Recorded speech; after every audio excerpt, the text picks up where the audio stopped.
फुलाने अपेक्षा केली का कधी काट्याकडून आधाराची? जमिनीने कधी वाट पाहिली का आभाळाच्या सावलीची? किनाऱ्याला वाटली का कधी भीती समुद्राच्या पाण्याची? कधी वाऱ्याने संगत धरली का शेवटपर्यंत पाचोळ्याची? अशीच लढाई आहे अहो एका जीवनाची, फक्त एकट्यानेच लढून आहे ती जिंकायची. प्रेक्षक हो, अशीच एका सामान्यातून असामान्यतेकडे जाणाऱ्या थोर आसामीची गोष्ट आज मी तुम्हाला सांगणार आहे. म्हणतात ना, टाकीचे घाव सोसल्याशिवाय काही दगडाला देव पण येत नाही. एका सामान्य कुटुंबातील दिवाणजींचा मुलगा म्हणून जन्माला आला. आई वडिलांचा त्याच्यावर खूप जीव, पण आर्थिक परिस्थिती मात्र प्रचंड बिकट होती. आणि त्यात एका क्रूश, लुकड्या, घाबरट आणि नेभळट मुलाला सांभाळणं म्हणजे आई वडिलांसाठी दिव्यच. पण हा मुलगा मात्र प्रचंड अभ्यासू. दिवसातला एकही क्षण वाया घालवायचा नाही. आजूबाजूची मुलं जरी सुस्थितीत असली तरी दररोज 12 किलोमीटरचा प्रवास तो सायकलवर करायचा. अंगावर धड कपडे नसायचे की पायात चप्पलही नसायची. कधी टीव्ही नाही, कधी खेळणे नाही, की कधी गप्पा गोष्टी नाहीत. केवळ एक कलमी कार्यक्रम, तो म्हणजे शिक्षण. मुलं त्याला आदिवासी म्हणून चिडवायची. सुबाबुळेच्या शेंगांचे बॉल करून मारायची. वारंवार सायकलही पंक्चर करायची. पण हा मात्र अभ्यासापासून कधी ढळला नाही.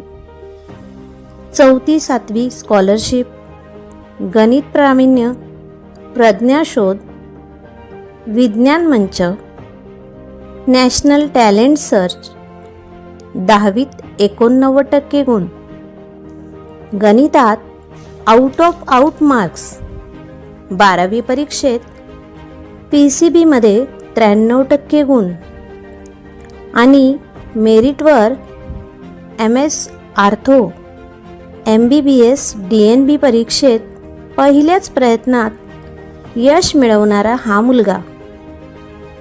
याचं संपूर्ण शिक्षण केवळ गुणवत्तेवर झालं बरं का. लहानपणी म्हैस चारायला घेऊन गेल्यावर याला म्हैस कुठे हरवली हे देखील माहीत नसायचं.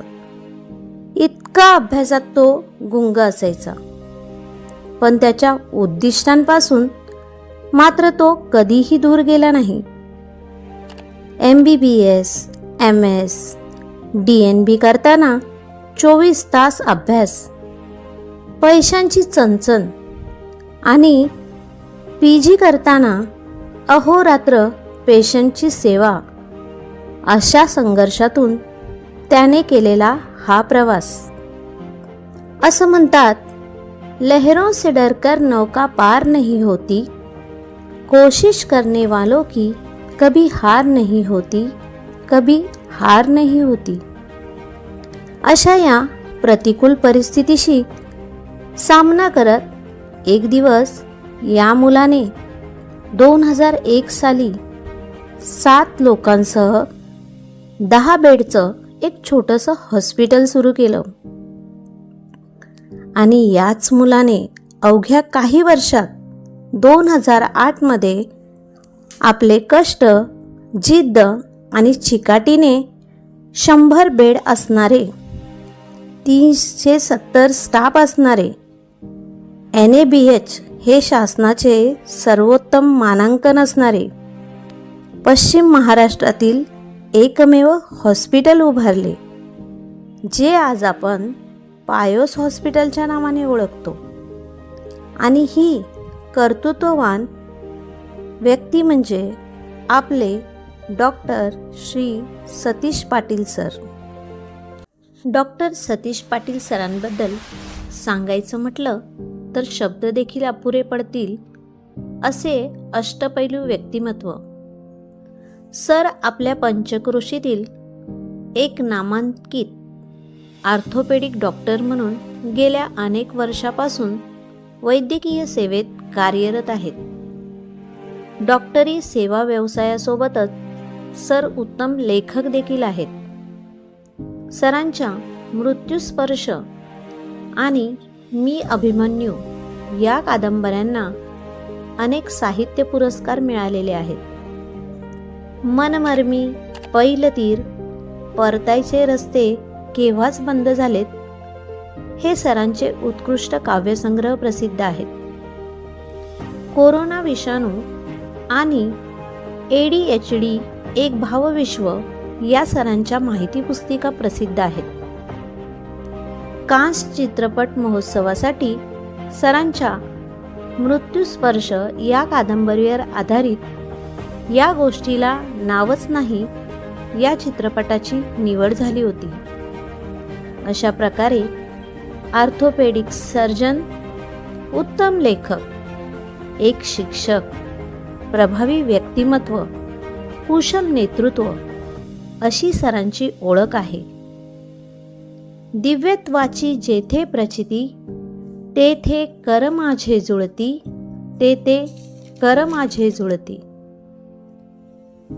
अशा प्रकारे आर्थिक स्थिरता प्राप्त झाल्यावर डॉक्टर सतीश पाटील सर आणि खवाटे सर यांची अनायसे भेट झाली. या भेटीत डॉक्टर सतीश पाटील सर म्हणाले, खवाटे सर, मला या माझ्या परिस्थितीतून शिक्षण घ्यायला खूप कष्ट करावे लागले. ग्रामीण भागातील माझ्यासारखे शिक्षण घेण्याची इच्छा असणाऱ्या मुलांसाठी शाळा सुरू करण्याची जबाबदारी तुम्ही घ्याल काय?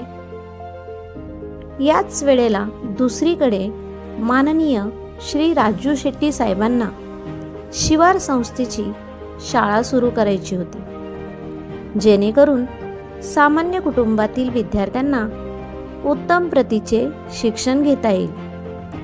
आणि मग काय, डॉक्टर सतीश पाटील सर, माननीय श्री राजू शेट्टी सर आणि खवाटे सर यांच्या प्रयत्नांतून जन्म झाला तो आदगोंडा पाटील शैक्षणिक संकुलातील शिवार एज्युकेशन सोसायटी संचालित इंटरनॅशनल ऑलिम्पियाड स्कूलची.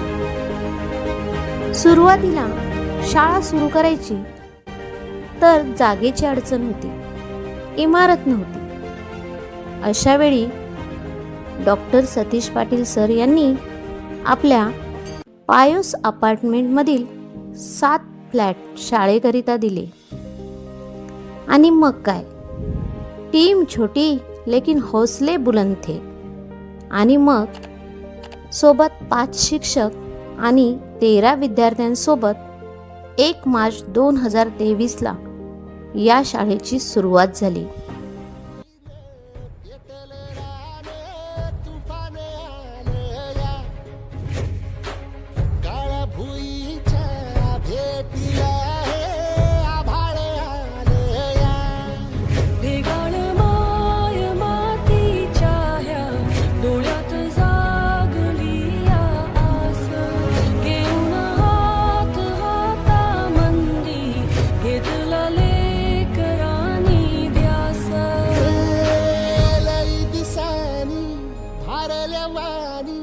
शिवार झालं